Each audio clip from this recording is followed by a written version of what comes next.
back to KIRKY'S kitchen. So today we're going to be making scones. This is a really easy recipe to do. My grandma used to make scones for me every time I went to go visit her, I think. So it's really easy. You don't need many ingredients. For the base of a scone, you just need some flour, milk, butter and egg and some baking powder.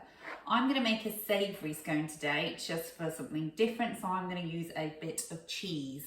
But you can add anything. You can add raisins, you could add chocolate chips, you could add apricots, you could add onion and chilli, you could add Marmite and cheese, you can add loads of different things. You can put bacon in as well if you want, for example. So what you're going to need is a large mixing bowl. You're going to need a baking tray and pop a liner on it.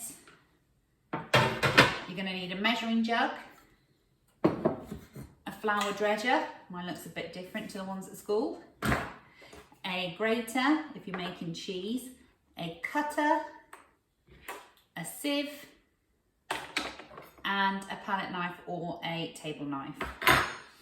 Okay, so the first thing you're going to do is you're going to get everything weighed and ready. So here I've got 200 grams of self-raising flour.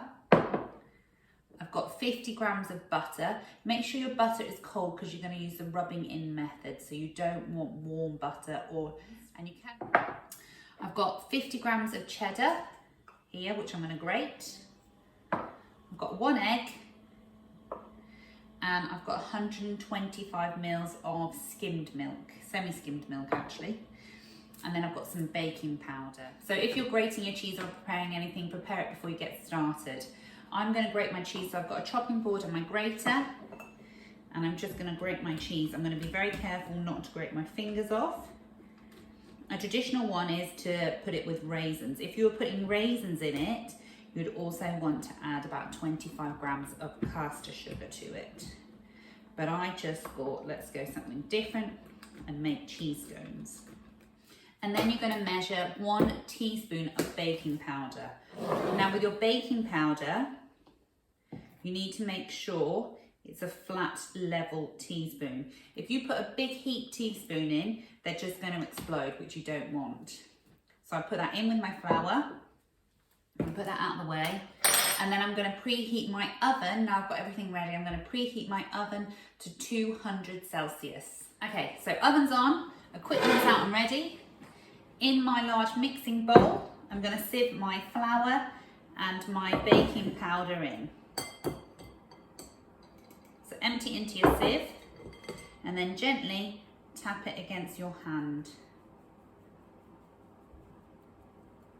This just gets rid of any lumps and helps mix the baking powder as well. Then put that to the side. Okay, once I've sieved in my flour, I'm then going to add my butter.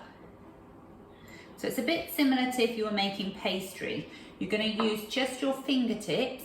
I don't want to see any flour on the palm of your hands, just your fingertips, and you're going to rub the flour and the butter together. So you can see how it's just going to be like this. And I'm just going to rub it on my fingertips, nowhere else. And I don't want to see any on the palm, because your palm is the warmest part of your hand and it will melt the butter, which you don't want to do. You just want to rub it into little lumps. So it looks like breadcrumbs.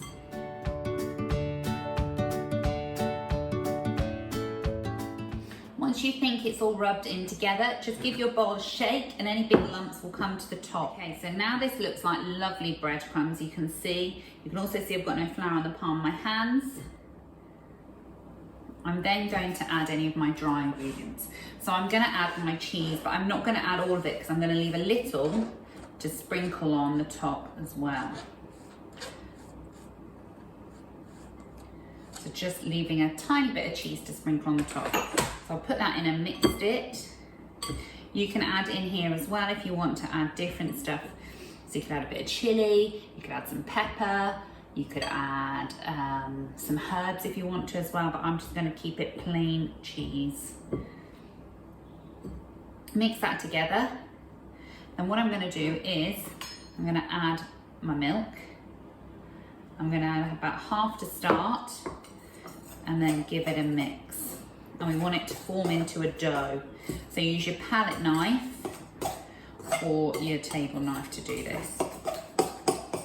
You might not need all your milk. So it's still a bit dry, so I need a bit more. Also, you don't need to add egg to scone. This is for the glaze, so you can use an egg to glaze it, or you can use your milk to glaze it. Just feel it to see if it starts to come into a dough, because you don't want to over milk it. So mine's a little dry, so I'm going to teeny bit more. And then as I've got some left, I'm going to use that for the glaze instead of the egg. Give it a mix so it's all combined.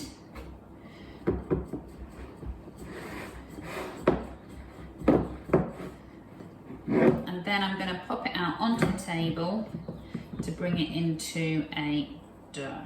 And then gently, I'm going to just knead it together. I don't want to overwork it, but I want to make sure that it's not crumbly. Okay, so here we can see I've got a lovely dough that's come together. What I'm going to do is, you don't actually roll scones out, you pat it. So I'm going to put a little bit of flour, just a little bit, on the table. And then going to put my dough in front of me, and I'm just going to gently pat it out, but I want to make sure it stays together. So if it starts to crumble on the sides a little bit, just push it in together. And I gently want to pat it out because I don't want to work it. It's not like pastry. And it's going to rise a little bit. So I want it to be about 2 centimeters thick. And then I'm going to get my cutter and my baking tray. And I'm just going to cut my little scones out. And here you can see the thickness of them as well. And pop them on the tray. With your leftovers, squeeze that together.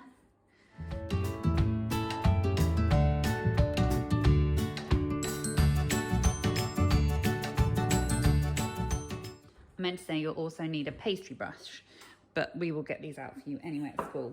So I'm going to use my leftover milk instead of using my egg, and I'm just going to put a little bit of milk over them. This makes them nice and golden brown.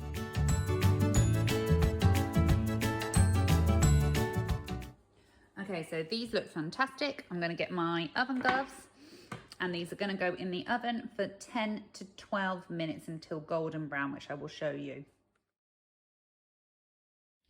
Okay, so they've now been in the oven for about 10 to 12 minutes. So they're nice and golden brown, as you can see here.